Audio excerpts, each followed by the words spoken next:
Hey, this is Thomas Claxton, and you guys are watching Around the Piano at the 216 Creator Studios. If you guys are liking what you're seeing, like, share, and subscribe.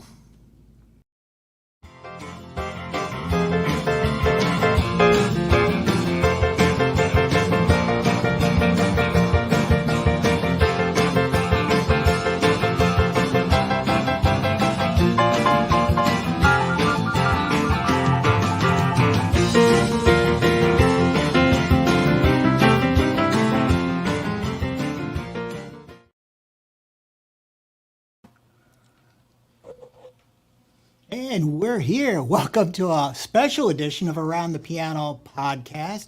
Drew's in the background there. How you doing, Drew? Hey, what's up, Tim? How you doing, man? Doing good. And we've got special guests here. We've got Emma. So Emma's here. And we've got a special guest passing through town, Thomas Claxton. Thank you for stopping by. Hey, what's going on, brother? Hey. You doing good? Doing great. What's it been? Since January since I saw you? Been January since we've seen each other. The NAMM show. Oh, I can't wait for the next one. Oh, it's coming. It'll be here before we know it. It seemed like yesterday, didn't it? Yeah. Yeah, it really does. Goes by quick. So check it out, folks. If you like what you see here today, go to the old Google box there, to YouTube, click on 216 Creator Studios. Like, share, subscribe, smash that bell for the future notifications. We do appreciate you watching. Thomas, it's been a minute, man. You've been out on the road and making magic. Give us a little bit of an insight on what the plans are moving forward with you. Well, right now I'm pretty super hyper focused on my concert series back in Savannah, which we're actually looking to hopefully get that on the road at some point pretty soon. And the concert series has worked out great because it focuses on two things that are very important to me, and that's I guess it all goes under the music education umbrella. Sure. But at the same time, I like to shed light on bands and songs. Like, for example, everyone knows the song. They might know the name associated with that song, but they don't know the background of that song, and they don't know what all went into it and who all played on it. And, so my concert series back in Savannah kind of focuses on that. We have a Q&A session with the guys who wrote these songs, or the ones who were on the tours with these guys, like recently we had the immediate family here back in Savannah on back in April. So Leland Sklar, bassist for James Taylor and Jackson Browne, and Phil Collins was there, and Danny Korchmar, who was the guitarist for James Taylor and Don Henley, and too many people to list. I mean, honestly. And let's see, Russ Kunkel was there. Russ is the drummer for James Taylor, Jackson Browne, Jimmy Buffett. I mean, he's played with everybody. Same thing with Steve Postel, who had worked with David Crosby, and Elliot Easton, Rock and Roll Hall of Famer for the Cars, was there. So, and we sit there and we talk about their careers, what they contributed to everything they were a part of, and their roles in the stuff. And the crowd sits there and they just listen, and they get a real idea of who these people truly are and what their contributions were before they get a long set of music. And then they look at it differently. They're like, okay, well, if I'd have just heard the music first, I might not have put two and two together as to what's going on. We know this stuff as students of the music industry. She don't have enough. She's had enough for now. She said, dude, you're boring. Emma's gonna go take a break. I don't blame you, Emma. She'll be back. But anyways, like we know this stuff because we're in the industry and we know these people in a lot of cases. But the common person walking on the street right now, if you walked up to them and you're just talking to them and you say, who played keyboards on this song from Lionel Richie? Right. They don't know. All they know is, Lionel Richie, and like, I know it's Lionel, and then you get to, they've already sort of been introduced through the music, but then they really get a one-on-one type of, like a kind of a, hey, here's what's going in on this, with a guy like Greg Fillinganes, who, as we all know, you piano fans, I mean, Fillinganes hell of a player, which, hopefully one day I'll get Greg on that concert series. But that's kind of my goal with that, just to kind of expose a lot of people to maybe something about their favorite songs and that musical timeline of their lives that they might not have been aware of already. And what I find interesting, it's more than just entertainment. Now you're providing a music service and you're providing some history behind the stories. And now that legacy is going to go on for all of those musicians too, because they deserve that recognition because they put in all the hard work supporting the main artist. Well, they're the unspoken heroes, They are. as I like to say, which I always feel weird about how I describe that, because to me, when I say they're the unspoken heroes, I mean give these guys their flowers. You know what I'm saying? These guys and girls. I mean, give them their flowers. They contributed to so much stuff, and to me, I'm looking at them through the eyes of not only a performer, a promoter, and a producer, but also a fan. So I know who they are because I'm a student of that game. But, when I try to explain what kind of a person it is I'm bringing in, I almost feel like I'm not like, I don't want to assume that people just automatically know. But in order for that to happen, I have to kind of catch myself because I don't want it to make it seem like, well, of course they wouldn't know who they are. Right. Because it's like, well, that's not good. That doesn't sound good. It's like, but I mean that in the utmost respect because I'm trying my best to, I know that my voice is not going to get it out there to the millions, but at the same exact time, even if it's a small community like back where I'm at in Savannah, Savannah's a small town with a big city feel in certain parts of it, but it is a smaller city. It is what it is. So if that is what I can do to kind of have a good time with it, because at heart, I'm a performer. That's what I enjoy doing. So in a lot of these scenarios, I am the vocalist for whatever band we wind up putting together to present to these people. And sometimes that's not the case. Like I didn't wind up doing any singing with the immediate family because they're already an established band. They've already got their singing and everything figured out on that stuff. But it was an honor because I got up there with our mutual friend Alan Friedman. Exactly right. Goofball extraordinaire. And Leland Sklar. Leland got up there and did him and Alan joined me on 2 songs and it was great, so to be able to, get up there with people you look up to like that is a really amazing thing. In fact, Drew and I were talking that night. We enjoyed that night more than some of the big shows that were coming on that night. Yep. And so, but we're sitting there. We know that's music history on that stage. Yeah. Enjoy the moment that we've got there. So, Yeah. yeah, every time you bring that to another city, I think that's the feeling that people go away with.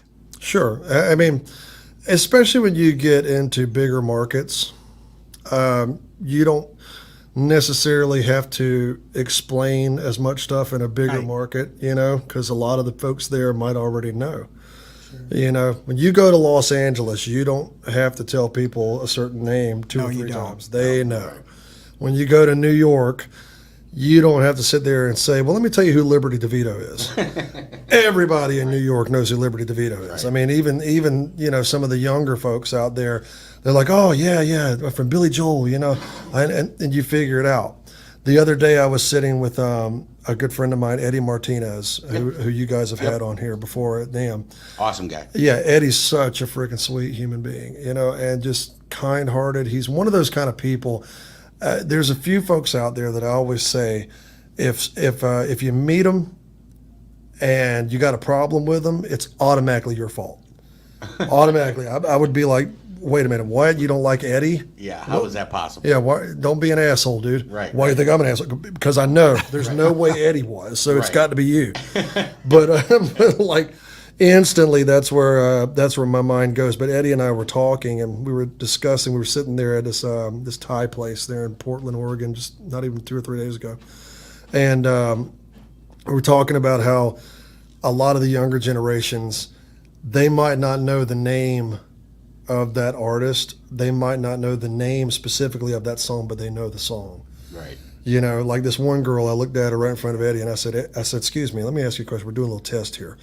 I said, do you know who Robert Palmer is? Now, we know who Robert Palmer is. I mean, one of the greats. Right. But to this 19-year-old girl, or however old she was, But then I was like, but do you know, might as well face it, you're addicted to love. And she started singing along with it. She's like, oh, God, yeah, I love that song.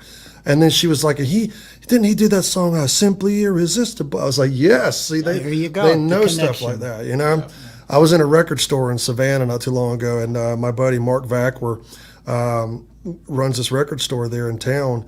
And these young girls walked in one day with me and Mark, and we were just chatting there at the counter.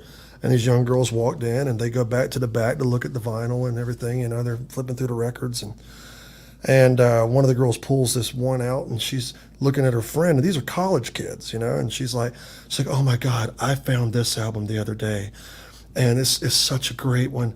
It was James Taylor, and she was like, if you go through and you read the lyrics to this, you read the words, it's such beauty, such poetry, and I'm sitting there going, okay. I mean, hey, whoever she had raising her did it right. You know what I'm saying? So, Right. But I told Mark, I was like, hey, dude, that's a good sign, man. Maybe there's faith in the future, which I'm sure there is, but you know what I mean. Well, it's funny that you say that. So a while ago there was a series out called Stranger Things. Mm-hmm. And then, Kate Bush. Right. Metallica, right? And my daughter, she's like, I got to introduce you to something. Like, really? Are you? And then she plays the song, and I'm like, yeah, that's Metallica. And she's like, well, which one was it? I want to say it was Master of Puppets. Yeah.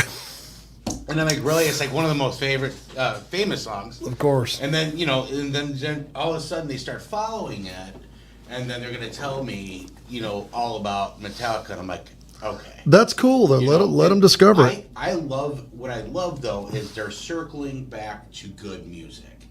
Listen, music's music. And I might not agree with some of the music that's out today, and I'm starting to sound my age. But at the same time, it's still music, and somebody enjoys it, and if they enjoyed it, it was worth it. Sure. What I really love is the concept. I'm in my 50s. I'm a Gen Xer. I love the... Lucky dog. I'm a millennial. I have to own that. Well, that's okay. We won't hate you. I love the fact that they circle back. And, and they start... I was raised on Rat Pack. I was raised on, some of the old classics. I come from a large Italian family. And then that moved into R&B. Blues is one of my favorite things. Smokey is one of my favorites. I listen to almost every genre. I have a little favorites in every genre. Sure. And I am one too that I'm like, I don't know. I love the song, but I don't know who that is, right? And, yeah. And so when we met with you, and I was like, he couldn't make it to the Hilton. He wants us to come. They're eating lunch. I'm like, Yeah, that was a funny story at the beginning there. I'm like, do we need to bother this guy while he's eating lunch? Why not? And Why so not? when we walked in, See, if we invite you to come up while we're eating lunch, that's one thing. That's one thing. Yeah. No, right. These people will run up and see like Liberty DeVito sitting there like, Sure. oh, I'm a huge fan. Man's trying to eat his soup. Yeah. It's like, come on. Food, right? And we were honored to be there for that and I guess one of my questions for you is, you do hang around with a lot of classic greats. How did that happen? I mean, I know you put yourself out there, and listen, you're a phenomenal vocalist. Thank you. And I love when I first saw you pop on stage, and that's the first time I've ever met you or I've known of you, and I'm just 100% being transparent with that. Sure. And you blew my mind when you got up to that microphone. It was amazing. Thank you. And I'm just kind of curious. I'm like, how did this millennial? How did he? You're going to keep rubbing that in there, aren't you? You damn Gen Xers, I swear. How did he, end up finding all these greats and building these relationships? Well, okay, so the best advice I can ever give to up-and-coming artists, and when I say up-and-coming, I'm not necessarily talking about an age group, but I guess we can kind of channel it into the younger generations, okay, is to get out and network and shake hands. These things are cool, Yeah. but these are not the end-all, be-alls. Correct. Sometimes you got to put that damn thing down and get out there and speak to people like we're speaking right now. Right. And that to me, even as much as modern technology moves forward, which is a great thing in a lot of cases, I'm not one of those people who, wants to just, flip the finger to all the modern technology. I'm not like that. Right. I think there's a purpose to it. And I think that we've got this intelligence for a reason, so let's use it. But I also don't believe in giving up on what some people call the old school values of ways of doing things. I don't believe in that. I think there's a way to bridge those gaps. And I think there's a lot of things that the older generation and the newer generation can learn from each other. Because, while I do understand the older generation's point of view on things like, well, God, these kids, they didn't know what it was like growing up when we grew up. Okay, there's truth to that. A lot of these kids don't know that. Even the ones that struggle today, in some ways, it's debatable that they're still not the same exact struggles that were happening 70, 80, 100 years ago. I'm not saying they're greater or lesser. It's just that they're not the same. It's still a struggle, though. It's still a struggle, and everybody's struggle is their own subjective view. This is why I always tell people, you can't sit there and think you know what somebody's life has been like. You don't know what that person's been through. That's right. So when people try to generalize and group things in on one thing, I'm like, that's ridiculous. Yeah. You have no idea what I've been through. Right. And I could sit there and tell people a story all day long, which I sometimes embellish on. Not embellish, but I tell people all this stuff, and the thing is, when I got to the point where I had an opportunity to start working with people that were, of that kind of stature in the music business, was probably in 2008. My buddy Mark, that I was just telling you guys about, right. Mark was friends with a guy who was going to be doing a tour. And at the time, it was the largest arena tour in the world at the time. It was bigger than what Kiss was doing during that time period. It was bigger than TSO at the time. Wow. I mean, it was huge. They had, those big circular screens that Pink Floyd used to put behind them in the 80s? There was 3 of them damn things. I mean, there were pyrotechnics. I mean, the pictures are out there, but Mark, they were looking for another vocalist on this tour. And Mark said, well, look, I know he's a Savannah guy. I know he's a local musician, but you need to check out Thomas. And Mark referred me to them. And the promoter, God bless him, he flip-flopped on some issues. We'll just say that. Like initially when I went in for the first audition, I was standing there with some guys like my buddy Phil Hilborn, who was the guitarist for a little while for the We Will Rock You musical in London. He had worked with Brian May and Les Paul and different people like that. And then there was Jamie Humphries, who went on to work with Brian, and he was the guitarist for the Australian Pink Floyd. Let's see. But for that audition, Derek St. Holmes, the lead singer of Ted Nugent, was there. And, Derek was such a nice guy, but it was really one of those first opportunities that I had to kind of speak to someone like that. And I've got pictures of it still where Derek was sitting on, the back of my truck, my pickup truck, in the audition parking lot playing my acoustic guitar. Awesome. And, you don't look at it the same now, but I still kind of do because, again, it's hard not to see this stuff through the eyes of a fan because I am a fan of all this music, I look at a lot of them as peers now in some ways, but at the same time, I'm always a fan. And it's everything I can do, like I mentioned Leland earlier, not to freaking geek out over some of these guys. But that was my first taste into it. And this tour in particular didn't last very long. Lots of reasons for that. Some of them were stupid reasons, but they were reasons. But the lead singer of that tour, who was kind of the focal point of it, was a guy named Chuck Negron, who was the lead singer of Three Dog Night. And everybody who's ever heard Joy to the World, Jeremiah was a bull. That's Chuck. Right. And Chuck was very kind to me. Very nice. It was really obvious that I was probably greener than grass into getting into that kind of a scene. But any advice I ever needed, Chuck gave it to me without hesitation. But he probably recognized that too. And being obviously a nice guy in the business, he was helping you along with that. He was a very nice guy to me, and I believe Chuck is a nice guy all around. I mean, like, if all I can go on is my personal experience with people. Sure. And, so when you hear these stories of somebody, who might have a certain way about them or whatever, I'm like, okay, well, I'll see how it is with me. Right. And with me, I'll have people come up to me and go, God, how was that? And I'm like, great, Right. But I'm also pretty straightforward about things too, which we'll get into that later. But I couldn't tell. yeah, dude. I mean, it's just like, well, I got some stories, believe me. But because but that was my first entrance into doing that kind of stuff. I had been on my first arena tour. I didn't care if that damn thing lasted for one day. I was part of an arena tour, and I was like, wow, and then it was over. It ended quickly. And I went back to what I knew, which was playing the local bars in Savannah. And which is fine. I mean, believe me, when I tell these stories, I am in no way downplaying the importance of getting out in your local music scene and playing these bars and restaurants. I paid my dues like that for years and years and years, and these kids need to get out and they need to rub elbows and they got to play. That's what they got to do. And if you're not doing that, you're doing it in a way that I probably would not sign off on. I'm not going to say it's wrong. Everybody's got their way of doing it, but personally, as the old figuratively speaking, fall down, scrape your elbows, get up, throw some dirt on it. If nothing else, you end up learning to appreciate what you get. Well, plus, I think if you can handle a bar crowd, you can handle any crowd.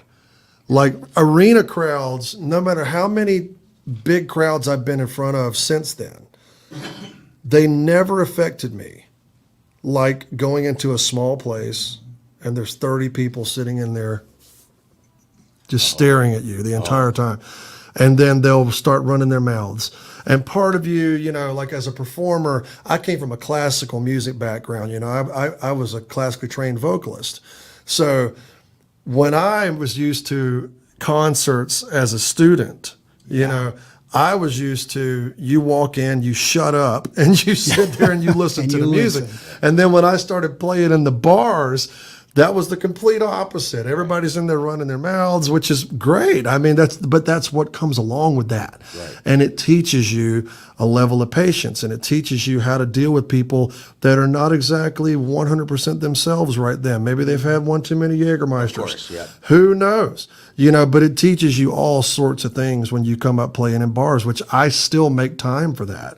Because to me, I can go out and do these gigs and I can play with these guys and all this kind of stuff is great. But at the same time, the bar scene has a vibe to it.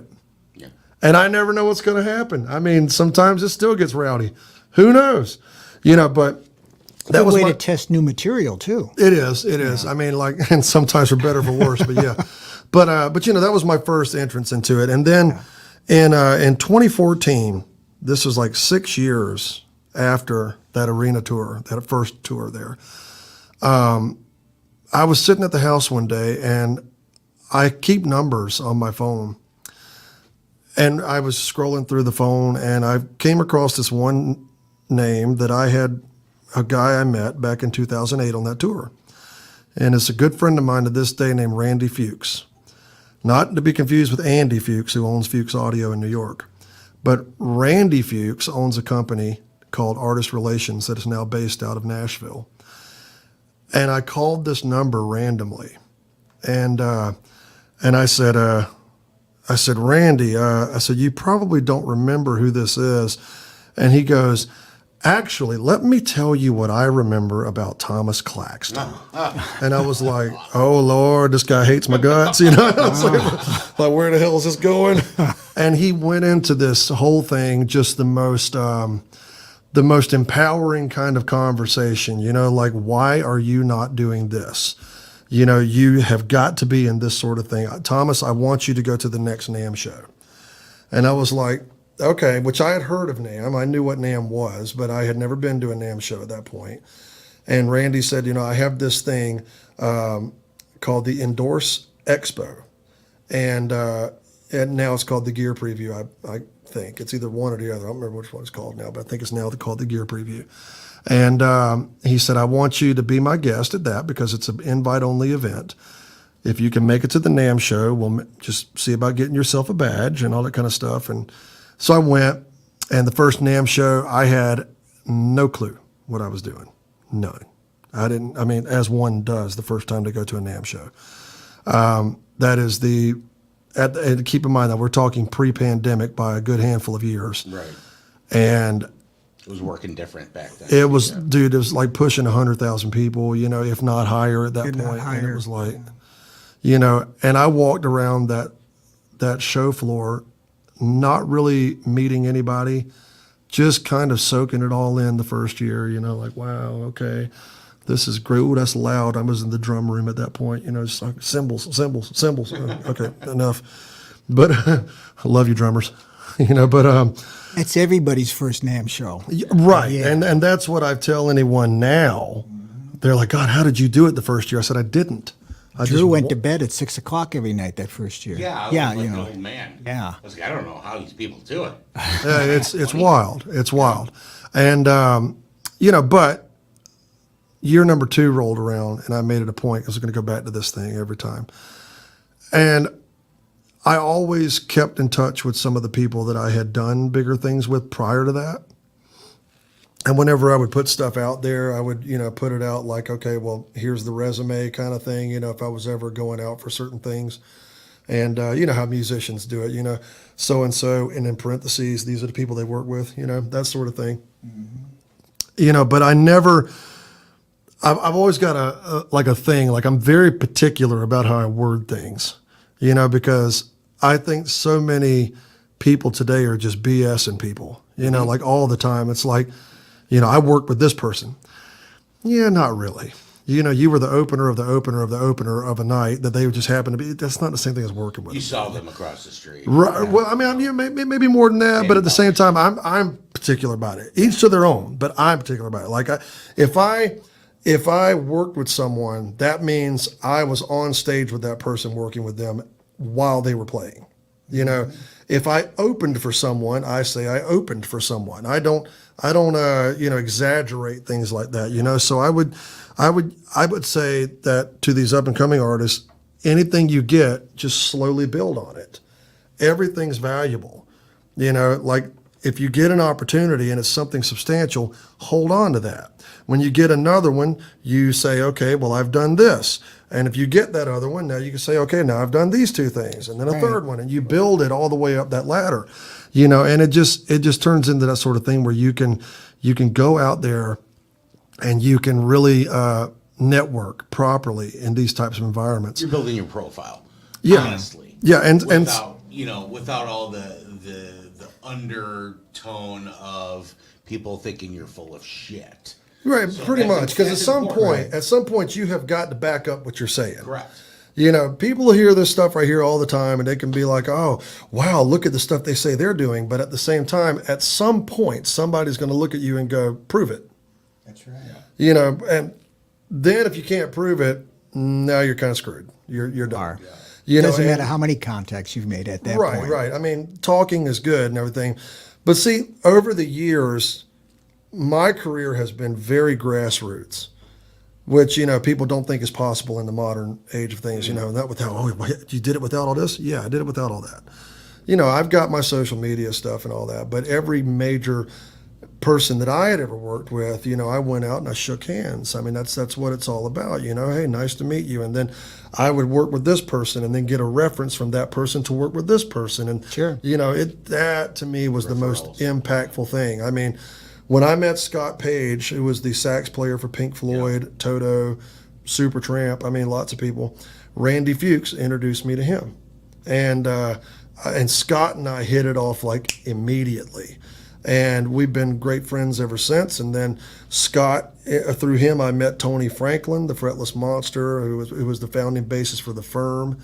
I went on to work with, actually before I met Scott, I had worked, it was before Scott. I had worked with Kenny Olson, who was the guitarist for Kid Rock. And Kenny and I had played a bunch of shows together in Nashville prior to that. And then turns out that him and Scott worked together in a band, which it just happened to work out. The music industry is an interesting spider web of things. And while you might meet one person through this person, you could have also met them through this person. Maybe it worked out that way, maybe it didn't. But at the end of the day, it all kind of fits to whatever is going to work for you as an individual. And, so through these different people, I just kept on meeting people. And then over time, once the pandemic hit, you remember when musicians were not considered essential, Right. was what it was. Unless you That taught. either was We mental had a health. Yeah, right. Right. Which Music don't, was big I understand the point of view. You know what I'm saying? Like when they said, "Oh, well, you're not essential." Yeah, I hear you, but at the same time, the world without music for a little Yeah. while there was terrible. Try getting along without it. Yeah, right. It's like, are we crucial? Like, can you live without it? Yeah, you can. Survive. As long as you got a bottle of water, you can pull it off. But at the same time, musicians were not. Let's just say this: when the pandemic hit, we were the last ones to go back to work. I mean, period. And I mean that as like broadly entertainment industry. That could be movies to music. It doesn't matter. But entertainment went back to work last. Yeah. And that was just a horrible time period. And I remember thinking to myself, I was like, you know what? I'm not downplaying the bars, but I've given 20 years of my life to these bars. And the way my work was snatched out from underneath me, and again, I'm not trying to sound controversial here. I understand why it happened, but that doesn't change the way it made me feel. Sure, absolutely. And I was like, okay, I'm not ever going to be in that same situation again to where someone else tells me that I can't pay my bills. Right. I've got enough contacts. I'm going to do something special. And I went out and put together the Me, Myself, and Us concert series, which started off as a thing just for me to be able to play my original music and sell tickets for it, doing solo acoustic shows, and which was great. But the way the whole different artists in the business coming in on board with it was that, I figured, okay, well, instead of doing the same type of thing every time, every 2 or 3 of these things, I will bring in and treat the crowd to a little, more of an intimate environment with some of these well-known artists. And it went over so well that, I was like, okay, this is great. Because the first guy I brought in was our friend Larry Mitchell. Larry was the guitarist for Tracy Chapman and Billy Squire. And Larry does the jam at the NAMM show at the Marriott Hotel every Saturday of the NAMM show, late night. Hell of a player. But I brought him in by himself without his band. Larry's got it all. So he's an instrumentalist. He's amazing. And then after him, I brought in Will McFarlane, who was one of the guitarists for Bonnie Raitt and the Muscle Shoals Swampers back in the day. And I think he still works over there at Fame Studios in Muscle Shoals. Huh. And, those shows went really well. After that is when I decided, okay, let's increase this production a little bit. Let's do a full band. So that's when I called Tony, Scott, and Kenny for the first one. And we had a Q&A session at this thing. And I didn't know how the Q&A was going to be perceived, because the common theme today, or at least, okay, let me say it. Sometimes I get words wrong. Sorry, I used to have seizures when I was a kid, seizure brain. It's all good. But the common belief today is that people's attention spans are much shorter than they used to be, which there's truth to that in some degrees. So I was like, let's see how this Q&A thing does. So I came up with these questions and I sat them down, kind of like me and you are now, except I was a little more facing them. And I talked with them for about 45 minutes with this crowd, and the crowd was eating it up. They were just, in it. They were raising their hands to ask their own questions. We were passing a mic around, all that kind of stuff. And they were kind of figuring it out. And I got so much feedback from that. People were like, you have got to do a Q&A at every one of these things. And we learned so much about that music that we did not know prior to listening to it. Wow. And we went into it with a whole different perspective. Yeah. And it was a cool thing, so since then, we've gone on to have guys like Bernard Pretty Purdy on the show. And like I said, Leland and all those guys. And coming up September 27th, Donna Lewis, who is a great singer-songwriter, amazing singer, actually. And Donna had that big song in the 90s, I Love You Always Forever, Near and Far. But you remember that song? Yep. Yeah. Yeah, that was one of the songs when I was a kid. It got stuck in your head. And like none of the young boys when I was going to school ever wanted to admit we liked it. We were like, yeah, it's like, I like Nirvana. Yeah, But at the same time, you can't help but, just kind of get a little sway going on that song. And if your girlfriend liked it, Right. and she said, what do you think about that song, babe? Oh, that's great. I love it. I love it, you know. But it is a catchy song, and it's good, and it shows Donna's skill, because Donna was able to find ways to, you know, take these songs and find stuff that really just kind of drilled it home in the right, most marketable kind of way. And her story is amazing, because Donna herself, you know, she's like the definition of perseverance, you know, in the business. And hell, she's a breast cancer survivor, which a portion of that night is from the silent auction proceeds. The entirety of the silent auction proceeds are going to be donated to the American Society of Breast Cancer that night. Yeah, because Donna herself is one of the spokeswomen for it. And along with Donna, the Fretless Monster, Tony Franklin's coming to that show, because people don't realize, because, you know, of the Firm and Blue Murder, and what you know about with Tony, but that's him playing bass on I Love You Always Forever. And him and Donna toured together for a long time. And Tony came to me one day and asked if I'd like to get Donna Lewis on the show. And I was like, absolutely, let's do it, you know. It's going to be a more laid-back, intimate kind of feel than some of the rest in of them. Savannah? Yeah, it's in Savannah at District Live there in Plant Riverside in the Historic District. And then in November, these people watching this are going to be, I mean, this dude's name dropping a lot. But, I mean, I'm trying to tell you who's on my show, you know, coming up. In November, to promote that one a little bit, on the 9th, we've got legendary players Steve Ferroni. Steve Ferroni is the drummer of Tom Petty and the Heartbreakers and Duran Duran, Average White Band. Will Lee is playing bass on that one, and that's Will Lee from Paul Schaefer and the CBS Orchestra, the longest running bass player of any late night show, I believe, to this day, if I'm not mistaken. And Will recorded with Shaka Khan and all these different, I mean, just countless lists of people. Another interesting fact about Will is, and I figured this out the other day, I was reading up on his bio and I didn't realize it. You know, I knew he had worked with some of them, but Will has actually either recorded or played live with all 4 of the Beatles, which I was like, now that is something to put on a resume. That's something. How many people can call How that? many people today can say that? I mean, that's The 4 really, Beatles. Yeah, all 4 of them.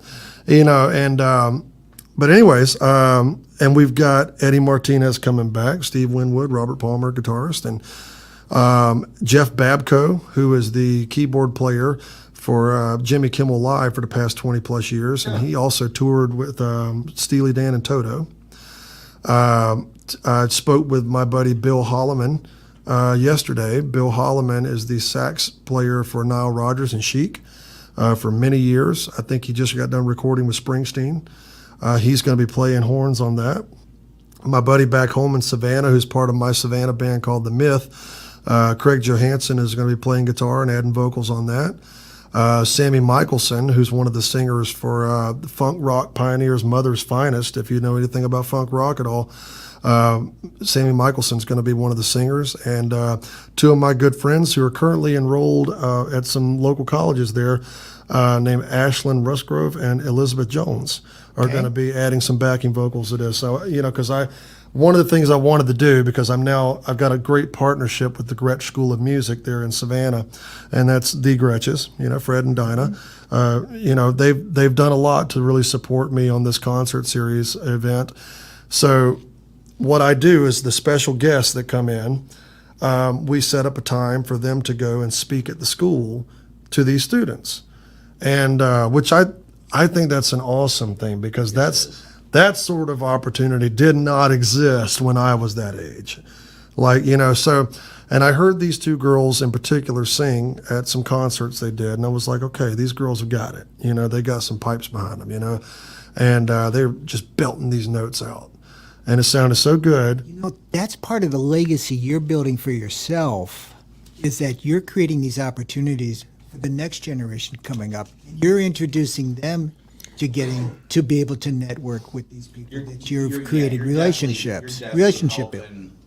The generations to maybe what you didn't get. You're absolutely in that position to do that, and you're doing it, which makes you awesome.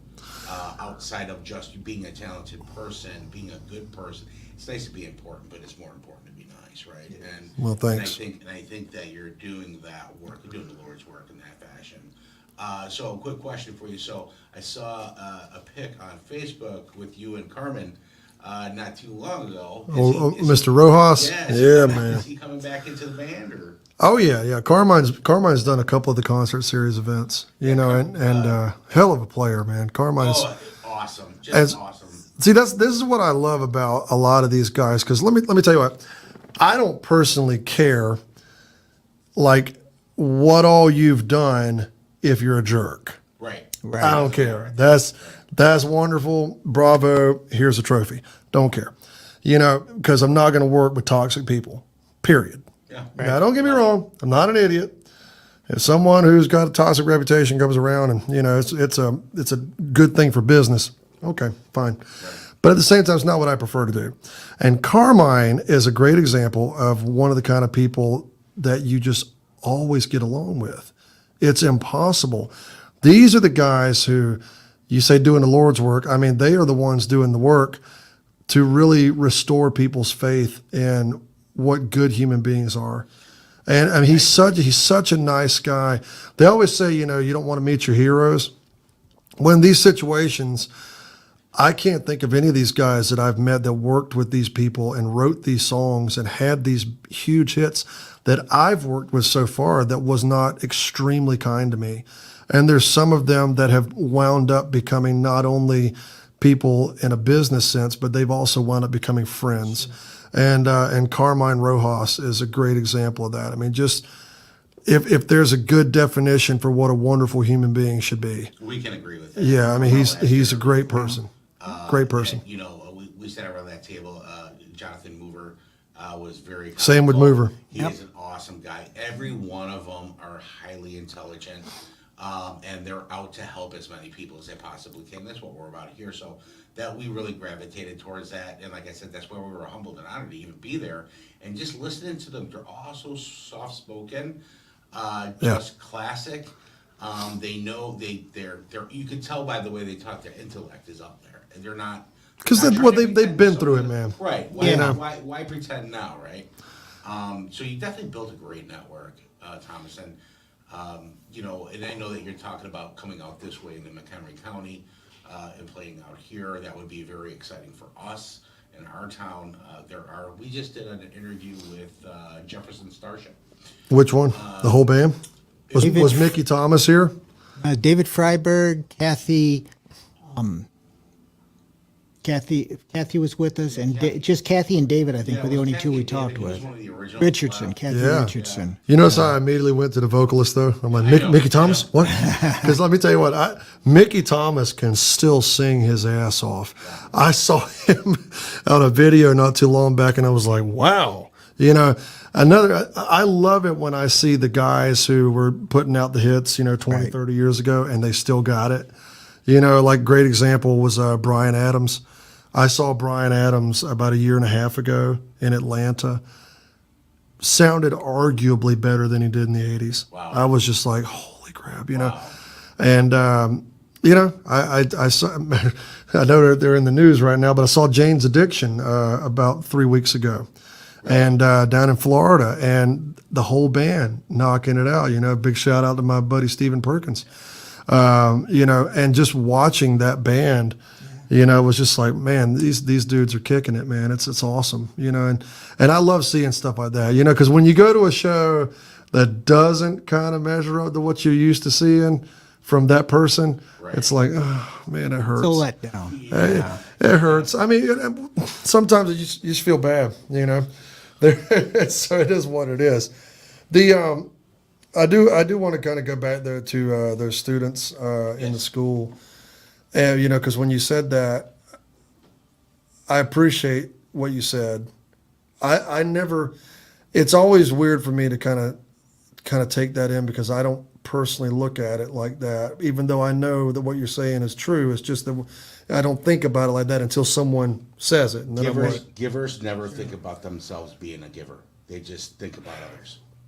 Well, I mean, it's just that I know what I went through when I was that age, and even younger. I mean, when I was coming up, I tell this story at the concert series quite a bit, actually, because during my solo set, especially when it's just one with me, I wanted to join the band when I was in middle school. And my mother wouldn't let me do it because my mother didn't think I was going to stick with it, and she didn't want to spend the money on an instrument that I wasn't going to play, which, you know, she would have been wrong. But I'm glad that she said no, because her next sentence was, you can join the chorus instead. So directly, you know, my mother wound up becoming the reason why I became a professional vocalist. But when I was in school, though, I came up in a very small town environment, and I'm not talking down on my hometown. I love where I grew up. I wouldn't change. I want to make that very clear. When I say stuff, is that Yes, the it Doobie is. Brothers? Yes, it is. I've got the Doobie You got Brothers. China Grove as your ringtone, I bro? do. Hell yeah. I do. I like He's this a guy. sleeper. Yeah, no doubt, bro. Well, mine's when my alarm goes off, it's The Spirit of Radio by Rush. I got to have something loud. Oh, there you go. But anyways, but when I was coming up in this small town area, you know, small towns are all about the football teams and stuff like that. Right. If I wanted to be a quarterback, you know, I would have probably got a lot of support. You know, and I'm not saying I got no support. I just got support from very specific people. Like my vocal instructor and teacher all through my childhood, her name was Lauren Ringwald. And Lauren Ringwald was, you know, the person who gave me, you know, all of the positive affirmation and the great direction that I needed. Because she wasn't one of those elementary school or middle school or high school level teachers that would, you know, just tell the kids enough to get them by. Like, she held us to some high standards. Like, she handled us like a university would a real course. Teacher. Oh, like a real one. Like, I mean, she'd call you out. She would tell you right in front of everybody when something wasn't right. You know, she didn't baby these kids, you know, back then, you know, like some people argue about today, but it is what it is. Like, she was very strict on us in a loving parenting kind of way, you know, and if we didn't measure up to those standards, we wouldn't be singing them that song, you know, or whatever. We wouldn't even go on the thing. Like, she kept those standards high. If you wanted to participate, you had to step up, period. Nice. Now, outside of her, the school itself did not support my music. You know, do you remember Career Day? Yeah. Oh, yeah. Drew and I did a career day last year.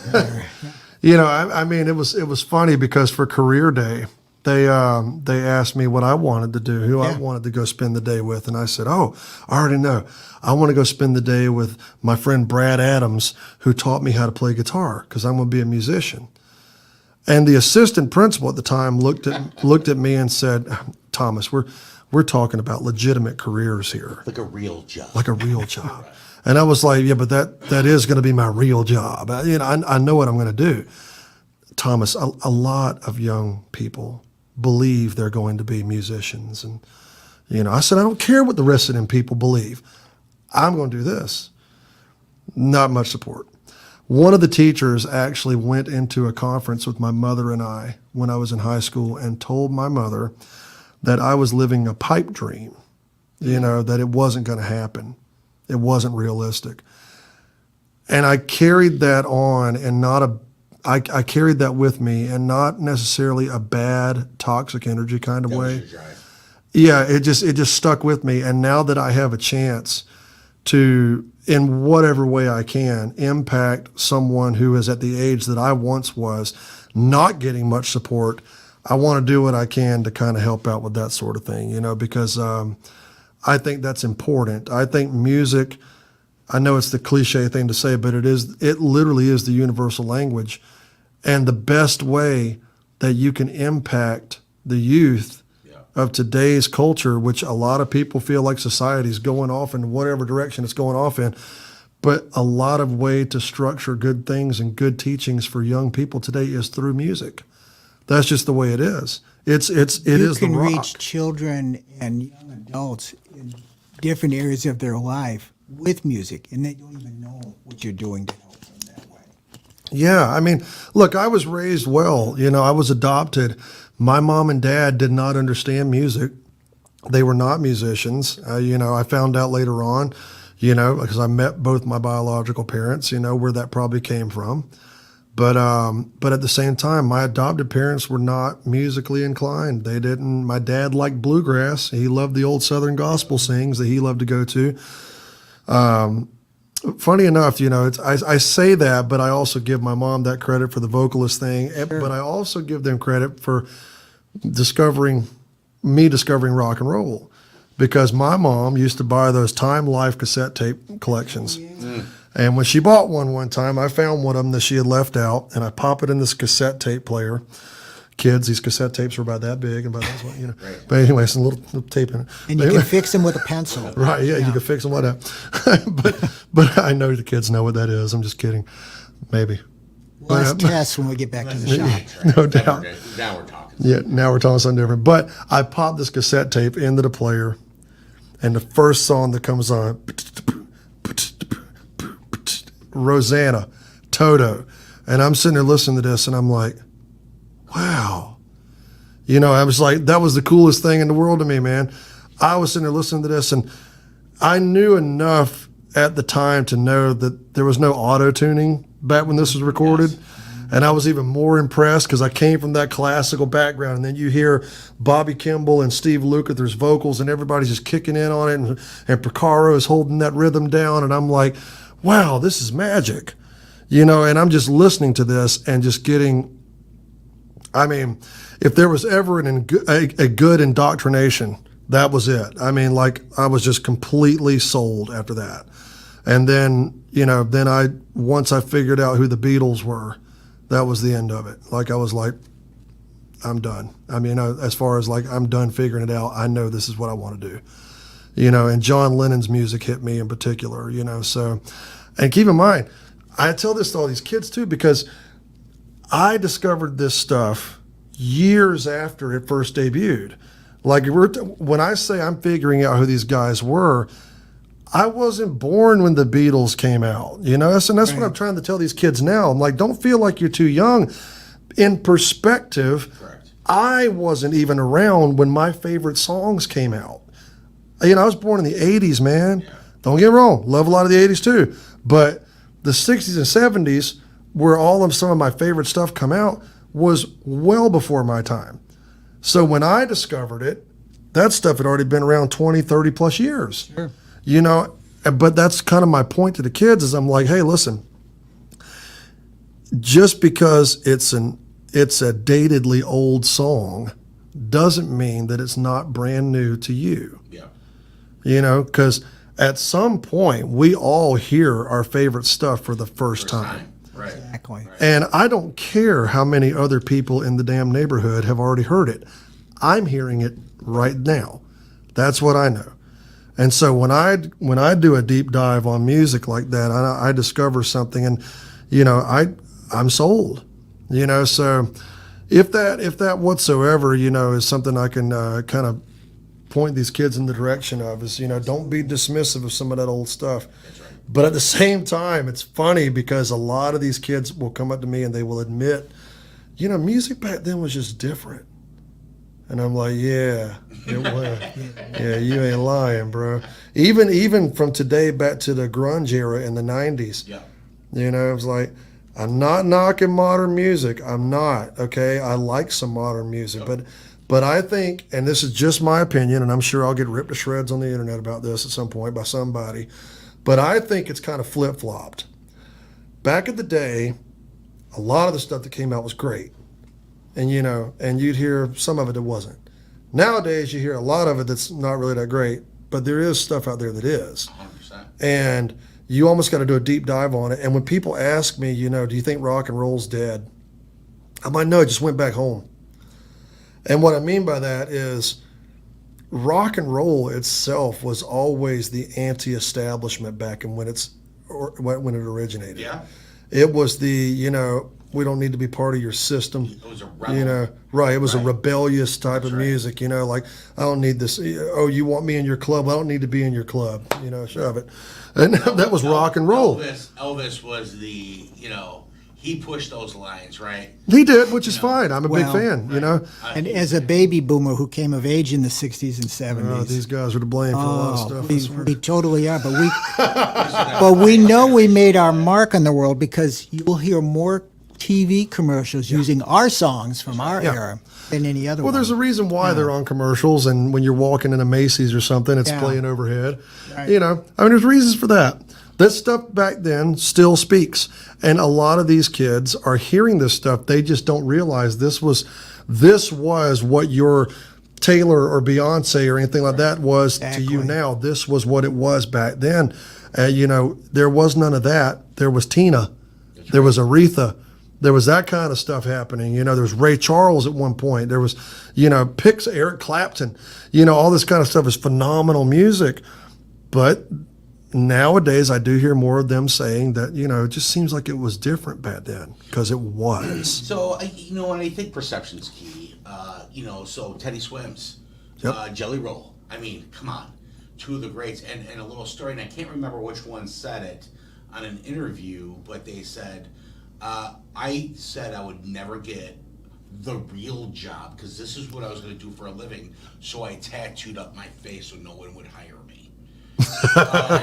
Success! Right. No, I'm kidding. I forced him to, no matter what, Right. go the distance. If only you had known that in the 80s. You know? You know, Yeah. maybe that's why I haven't ever made it to the Right. name status No, myself. no. I didn't get enough Now, face kids, I'm tattoos. not telling you guys out there to go ahead and start tattooing your face. Yeah, do not do that, kids. No, do not do that. But I mean, what a sacrifice. Because if it doesn't work out, you know. Right, right. But you know, and listen, they made it. Yeah. Both of those, and I was new to Teddy Swims. Internet made him to where he's at today, and I think Jelly Roll around the same. Yeah, for sure. You know, and they did it a different way. But it's not dead. You hear their voices. Your vocalists, you hear their voices. Is amazing, right? And they're carrying that on. Now listen, some of the structure all the way back to big hair bands. There's a style coming back. My daughter, who is of 16, dresses grunge. Listens to Nirvana. Good for her. She probably thinks she originated it. Well, Yeah, they all think they come up with it, you know. They You'll do. see They you'll do. see these kids wearing like these bell bottoms again. They're Oh, like, yeah. oh yeah, I'm the Yeah, first yeah. one that didn't. No, you're not. her. You're Stole it not. from our closet. the chains. She does temporary tattoos of skulls on her arms. She's just that person. She just wants to be her. Bro, do you know how big of a heart attack my mother almost had one day when I came home with a pair of Jinko jeans and some Airwalks and a chain wallet? Oh, the Bro, Airwalks. Bro, I had the Airwalks, man.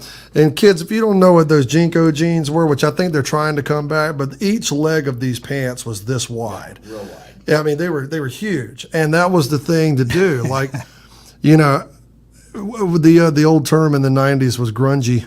You're You right. know, like if you were one of the grungies, man, that was the way it was. It's the cool kids. Well, not really. That's the The opposite funny, of the it was cool the kids. opposite. We didn't give ran a with crap. punk, that ran with goth a little bit. Yeah, a little bit. It kind of we didn't like the goth kids. I mean, we liked them more than we did the jocks. You know what I'm saying? But that was about it. And we're talking middle school personalities here, you know. But at the same time, that was if there was a high school club called the Misfits, that would have been the grungies. Like we were the circus, you know, crew. You know what I mean? Like we didn't care, and the fact that people thought we were dressing stupid we didn't care. Matter. You know, do you know who Alice in Chains is? No, you don't. So shut up. You know, we just did not care. I mean, I remember when I was a kid, I used to want to go into Spencer's. You know, and my mom hated going into Spencer's because of clear reasons. I mean, she didn't want her kid. I was raised in a Southern Baptist church. She didn't want her kid seeing that nasty stuff up on the walls and things like The that. back room there. Yeah, but I only went to Spencer's because they usually had the brand new Soundgarden shirt or the new Alice in Chains shirt or whatever. And you'd buy these shirts, and as soon as I got home, I'd rip a hole in it. Like, you know, you had to kind of fray it out a little bit, make it look a certain way, you know, show up to school the next day like you just slept in a dumpster somewhere. Whatever it looked like, man, that's what you did. My hair was down to here at one point. I mean, I had it parted down the middle like Kurt Cobain. You know, I mean, I looked like a dork. I know, I've seen the pictures. I know what I looked like. I'll own it. You know, but at the time I didn't care, and we didn't care. Because grunge rock, actually, in my opinion, was the last of the original styles of rock and roll. I mean, like, ever since then, everything is sort of, you know where it came from. Even some of the newer stuff. I think post 95 anything that's been released, and I don't mean literally anything, I mean, but a lot that's been released post 95 could have been released in any year from 95 to 2024. Right. Like it's like when, on the other hand, you can go and listen to something with Chris Cornell and you're like, wow, that's about 1992, give or take. When it was Temple of the Dog or Alice in Chains or Pearl Jam or Nirvana, you knew all that kind of stuff, just like you knew when it was Styx and Supertramp and all those types of bands. You knew, Cheap Trick. Yeah, Cheap Trick. I mean, you just knew, man. I mean, back in the day, I think one of the things that's missing today is too many people are releasing singles. And I think that goes back to the attention span thing. But I miss the whole album. I miss that because I remember, like when you would sit at your grandma's house or something, just making up a story here, but you would sit there with your buddies or at their parents' house or your parents' house, wherever you were at. You'd sit there and you'd open up this album. You're like, well, hey, my dad had this one here.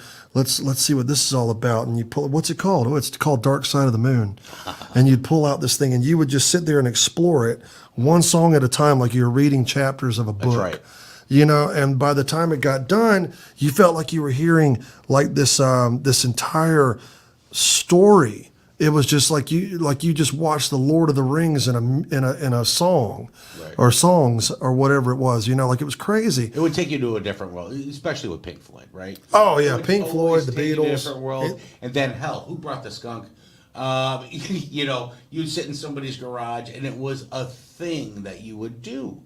And as my business partner would say, and I would always tell him, please stop saying it like that. But he'd be like, back in the 1900s, and my daughter would be like, what did you guys do for this or that? And she picked up, she comes here for guitar lessons. She plays electric guitar, or she's learning to. Sure.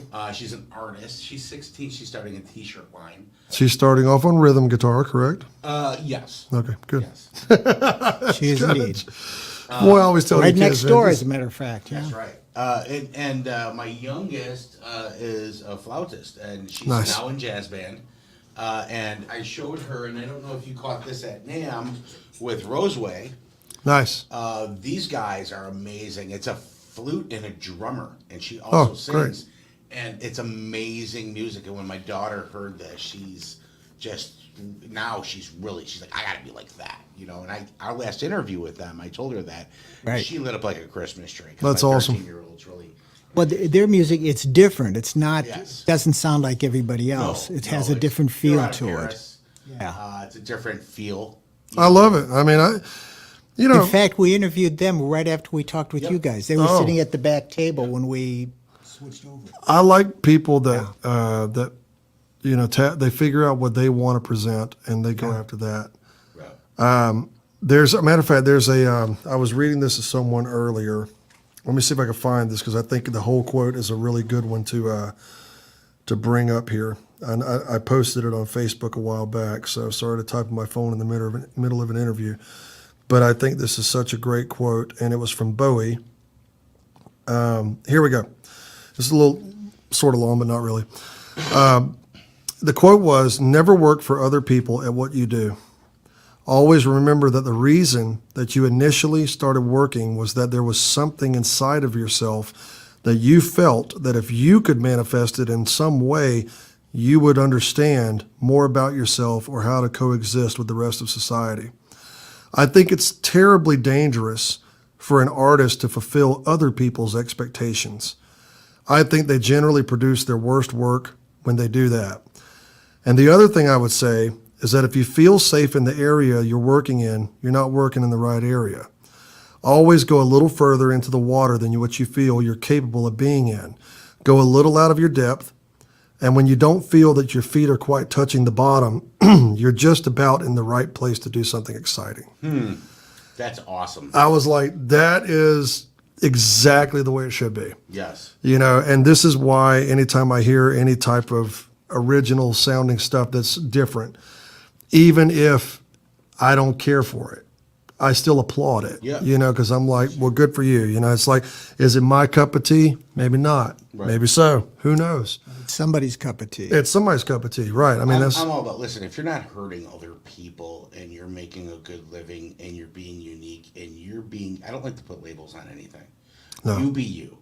And Right. if you're doing that and you're making a difference in your life and maybe in somebody else's life, I'll 100% support it. I don't have that talent. I don't have a musical talent. I do this is what I do, right? I also own 2 other businesses. And I'm the inner workings to where I'm a problem solver. I That's get what it. do. I can relate. No, you're selling yourself short though, because you do play It's 'cause a of mean pride. cowbell. Well, yeah, we'll see. Now, if we're going to talk zither, cowbell, or triangle. This is Yeah. when I wish I had a Rubik's Cube. I'd be like, solve this. That's right. buddy. You know, it's Well, right that's over when there. I also Yeah, have a so I'll let's see your smash that. problem solving skills, bro. Let's go. That's Yeah. right. Rubik's Cube, and then all of a sudden he gets it and does it in 5 seconds. I'd be like, okay. Yeah, never Then mind, we never mind. walk out I of the can room. honestly mind. tell you that wouldn't happen. Yeah. I'd probably throw it You're against such the a wall and modest be like, "Hey, guy. bro." It's all good. I love modesty. It's all good. Listen, I know we've taken up a lot of your time. We're No, about no, an we're hour good, and we're 4 good. minutes in. Fantastic. Thanks for coming into town. Thanks for coming and talking with us. We do appreciate it. We'll sign off here. But listen, I would love to do another round when you're back in town. Do a follow up. Bring your team. Well, hopefully we're going to be over at the Raoul Center at some That's what point we're in working the future. for, yeah. We're working toward it. It's not official yet, but Meeting we tomorrow and Yep, got a that good goes. meeting and see how that goes. But if that goes good, we're going to give a phone call up to Mr. Liberty DeVito and Carmine Rojas, Eddie Martinez, I love it. and see about getting them out here in this area. We're not too far outside of Chicago right now, so it'll be an interesting thing to see how the concert series does outside of that Savannah market. So Well, and we met a couple people at NAMM that we built relationships with. One is he has a blues camp for kids out in Chicago. Nice. And he's a big name at the House of Blues there. And then there's other places around here that we also we can talk to. So it's whatever you need, let us know. Yeah, we no, can try it- to point you in the right direction. Well, yeah, for sure. And as I always do, I mean, I always try to give a shout out to a lot of the people that support these concert series events. Yeah. But this upcoming one is brought to the people from a good friend of mine, Teresa Cowart. Her team there in Savannah is doing this. Spival Law Group is backing this thing. Coxburgh Productions, Randy Wood Guitars, a Skin Studio. Scotty's Dumpsters out there, Smith's Front End, Fuchs Audio, our friends over at Andy Fuchs, Lewitt Audio, a lot of the great companies that are backing this thing. So I only say that to point out, not only, to give them a little nice shout out on the mic, of course, but at the same time, it's important to me because it takes a team. You're never doing anything all completely by yourself. No. And if you think you are, you're lying to yourself. Right. I mean, I feel like I'm a very driven, independent person, but I know I couldn't have built anything, that I've done in my career, which in perspective might not be nearly as much as other people, but what I have done, I didn't do it by myself. Well, I was told once, and I followed that rule, is not all the time is it about the how, it's about the who. Yeah, I mean, If you rank the right who, you build that friendship, you build that partnership. It's all about relationships. Oh, 100%. One of my good buddies and somebody who's been a big part of this concert series, Brian Ottens. Do you know Brian? Brian's on the NAMM board now. Yeah. He I owns know Peter of E. him. Schmidt over in the Northeast. Yep. It's people like that who really believed in this, and Miss Tricia Stone out in Stone Law there in Savannah. They've all really stepped up to believe in this thing. So we'll see where it goes. I mean, I'm excited about what the future holds, and looking forward to getting it out there for more folks, and hopefully seeing you guys again here pretty soon. I hope so too. Well, we'll see you at NAMM regardless. Oh, yes. And I've got one request for NAMM now. Now that you mentioned Rosanna, that you guys play with your band Rosanna at the NAMM show. You are clearly on something you should not be on, Tim. I'm letting you know. Hold on. Okay. No, he's not running a fever. Okay. So it's not COVID. So it might be something else. It could be something else. But Tim, I will not be embarrassing myself and trying to sing anything from Toto at the show. And I'm saying that with the utmost respect because Toto here. It's like, careful, Tim, because Careful. as we're there filming it, Yeah. Thomas might just call you out and be like, he's gonna sing. Right. Oh, And there then you right go. up on stage. See, How what to if I clear a room can get quickly. Steve Lukather to come out and play and bring you up to sing it? See, there you go. You know? I'll bring that cowbell that you use. Yes. All I know is I ain't attempting that. That's one. Look, I was classically trained as a first tenor. Okay, so I got a good range, but at Yeah, the same yeah. time, I know my limitations. And there's some things I ain't trying to tackle. Like I remember a little while back, we brought Tony down to Savannah, and we were gonna cover these two White Snake tunes. White Snake. White Snake. And Kenny Olson looks at me and he goes, "Hey, dude, let's do Still of the Night." And I was like, dude, that sounds awesome. No. I was like, absolutely not, you freaking lunatic. Okay, request number 2, my ringtone. You can do China Grove. Oh, yeah, I can do China. Okay, there we go. China Grove. I mean, I didn't say we were Ed going to Mann. do it. I just said, you know, I you can. can do it. I can do it. That's He doesn't more realistic. really like me. You're getting in the right getting in the direction. right He's direction. gonna file that under shred. You know, but I was like, man, Still of the Night, bro. I don't know who you think is going to sing some David Coverdale, but it ain't this dude. You know. But thank you guys very much. Oh, So, thanks for thank being you with too. us, Tom. And good to then, see you both again. we're gonna carry this out, and then I got a quick question for you while it's playing because we mute out. But hey, listen, everybody around the piano, Tim, Paul, Thomas Claxton's in the house. We do appreciate his time coming in today. Thank you, sir. Thank you. We are honored and humbled to have you in our studio today. Until you. next time, folks. Like, share, subscribe out on the old YouTube. We shall see you again.